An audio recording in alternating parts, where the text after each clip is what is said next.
मांगलेवाडी, कदमवाडी, गवळीवाडा आणि पाटीलवाडा येथील सुज्ञ मतदार बंधू भगिनींनो, आज ह्या नगरीच्या विकासाच्या दृष्टिकोनातून आणि अनेक प्रभागाच्या समस्याच्या माध्यमातून ही निवडणूक फार महत्वाची ठरलेली आहे. अनेक मंडळीने व्यथा सुद्धा या ठिकाणी सांगितलेले आहे. करत असलेल्या आणि करणाऱ्या कामाला अडथळा निर्माण करण्याचं काम विरोधकांनी अनेक वर्ष या ठिकाणी केलेलं आहे. आणि अशा पद्धतीची मंडळी जर ज्या ठिकाणी असतील, ज्या शहरात असतील, गावात असतील, त्या गावाचा चेहरा मोहरा बदलणं कुणालाही शक्य नाही.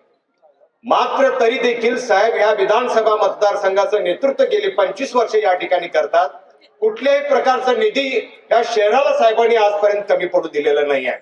कदाचित जर साहेब इथलं नेतृत्व जर केलं नसतं तर आपली अवस्था अत्यंत वाईट झालेली असती. सगळ्यांना सगळ्या योजनेचे फायदे आपल्याला मिळालेले आहेत. अनेक योजना सर्वसामान्यांच्या पर्यंत पोहोचवण्याचं काम आमच्या मंडळीने या ठिकाणी केलेलं आहे. अमरजी ह्याच प्रभागातून गेली 7-8-10 वर्ष काम करतायत. ते उमेदवार पण आहेत आणि ते सुद्धा या निवडणुकीमध्ये आपली सेवा करून आपल्या समोर आलेले आहेत. त्याचबरोबर त्यांच्या सोबत सौभाग्यवती सुजाताताई सुद्धा या ठिकाणी आहेत. ताईंना सुद्धा त्यांच्या माहेरकडचा चांगला वारसा या ठिकाणी आपल्याला मिळालेला आहे. त्यांचे वडील गेली 20-25 वर्ष ग्रामपंचायतचे सरपंच म्हणून काम केले आणि त्यांच्या मातोश्री सुद्धा त्यांच्या सोबत त्या ठिकाणी सरपंच म्हणून काम केलेले आहेत.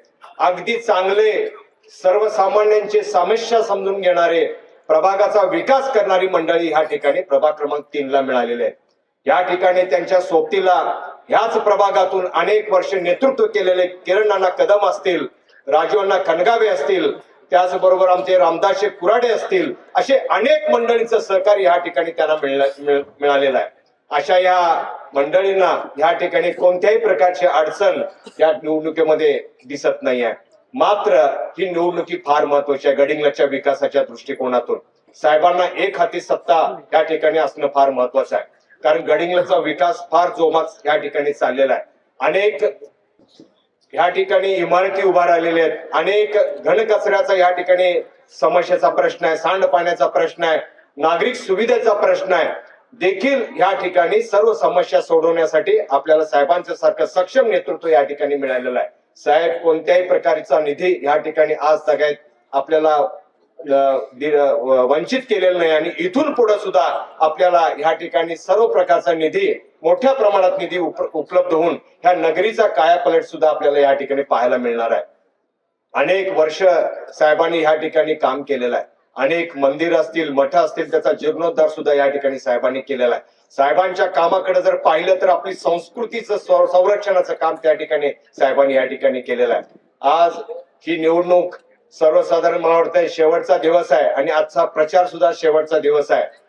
ह्या इथल्या उमेदवाराच्या बद्दल निकालाची काय सांगायची काय गरज नाही. आणि शहराच्या विकासासाठी जे साहेबांनी उभा केलेले जे पॅनल आहे, त्याच्यासाठी साहेबांनी या नगरीसाठी केलेला जो विकास आहे, दिलेला निधी आहे आणि सर्वसामान्यांच्या पर्यंत पोहोचवलेल्या योजना आहेत, त्याची सुद्धा पुण्याई आमच्या सर्व उमेदवारांच्या पाठीशी राहिल्या असल्या कारणानं आणि ग्रामदेवतेच्या आशीर्वादानं उद्याच्या 21 तारखेला संपूर्ण पक्ष आणि संपूर्ण पॅनल आपलं बहुमतानं आपल्या सेवेसाठी या ठिकाणी रुजू होणार आहे. भविष्यामध्ये साहेबांच्याकडे फार मोठ्या अपेक्षा या नगरीसाठी आहेत आणि सगळ्या अपेक्षा पूर्ण झालेल्या आपल्याला या ठिकाणी पाहायला मिळतील. मित्रो, अशा पद्धतीचं नेतृत्व मिळणं एवढं सोपं नाही आहे. खरोखरच गडिंग्लजकरांचं भाग्य आहे. शेजारचा चंदगडचा तालुका बघा, आजरा बघा आणि सुदैवानं जर हे शहर जर त्या तालुक्याला जर जोडलं गेलं असतं 20 वर्षापूर्वी तर ह्या शहराची काय अवस्था झाली असते. कारण ह्या सगळ्या गोष्टी आपण एक सुज्ञ मतदार म्हणून विचार करणं गरजेचं आहे. जे आपल्या मतदारसंघाचं नेतृत्व करतात त्यांचं सर्वसाधारण राज्यामध्ये काम कसं आहे, एक राज्यातलं शक्तिशाली मंत्री म्हणून त्यांच्याकडे राज्य पाहतोय. अनेक आरोग्याच्या योजना असतील, अनेक योजना सर्वसामान्यांच्या पर्यंत ह्याही जिल्ह्यामध्ये पोहोचवलेल्या आहेत, ह्या तालुक्यामध्ये पोहोचवलेले आहेत, राज्यामध्ये सुद्धा पोहोचवण्याचं काम साहेबांनी या ठिकाणी केलेलं आहे. तर मित्रो, ही निवडणूक भविष्याच्यासाठी आणि उज्ज्वल परंपरेसाठी आणि उज्ज्वल संस्कृतीसाठी आणि उज्ज्वल विकासासाठी शहराच्या दृष्टिकोनात फार महत्वाची आहे. या उद्याच्या होणाऱ्या निवडणुकीमध्ये आमच्या सुजाताताईंना आपण घड्याळ्या चिन्हावर बटन दाबून त्यांना बहुमताने विजयी करावं, एवढेच मी आपल्याला सर्वांना कळकळीची विनंती करतो. धन्यवाद.